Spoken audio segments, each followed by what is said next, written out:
Rachel Lilley is contemporary in style. I use traditional flowers with traditional colours. However, I do put them together in a colour blocked way, so I would use all white flowers, all pink flowers, and I tend to just use different types of flowers as opposed to putting pinks and yellows and whites together, and it just gives it a much more contemporary feel. This is something that we've become quite well known for in the area as our rose cakes. We do these for weddings, birthday party celebrations.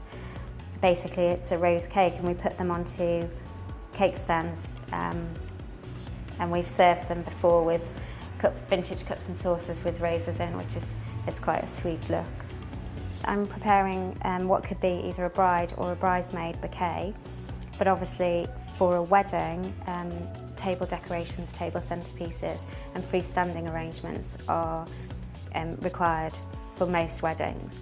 The arrangement that we have here could be either a freestanding piece on a bar or it could be used as a table centerpiece. We have the seed pods in the bottom and the dome of the flowers on top. We also use the traditional fishbowl, which has flowers inside, so we sweep round the calla lilies or tulips. If it's that time of year, we can sweep them round in the bowl with grasses, which are great because you can pick them up. The flowers aren't going to get disturbed. If people knock them around, the flowers, won't move. This was a hairpiece that we did for a bridesmaid. It's actually a Carmen rose, so it's a very full-headed rose. You take the centre of the rose and then you build up the shape and the size just by petals. So each of these petals here is wired on to the centre rose.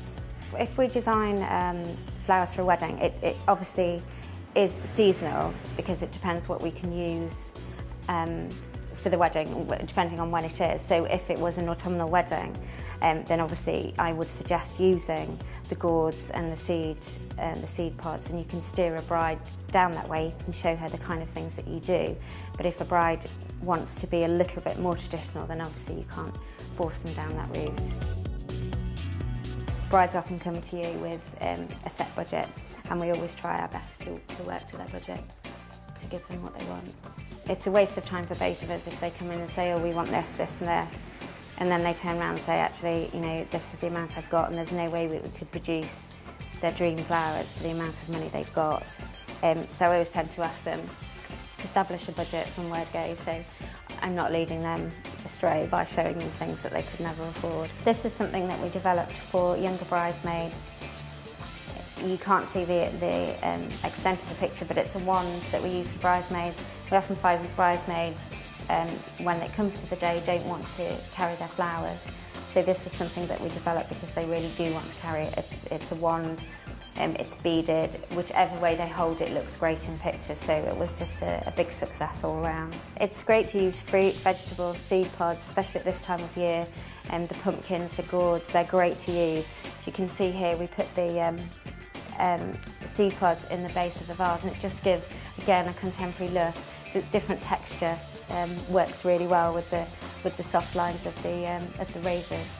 The arrangement here is the fishbowl with tulips and grass wound round inside the bowl with very little water at the bottom. The tulips just need a tiny bit of water just to cover the base of the stems. This arrangement was created for a table centre for a wedding. The colour of the tulips matched through to the bridesmaid, so it was a perfect match. This is a great arrangement for a bride and groom who have a lower budget, as there's not many flowers used within the bowl, but it's a fantastic arrangement. It's full.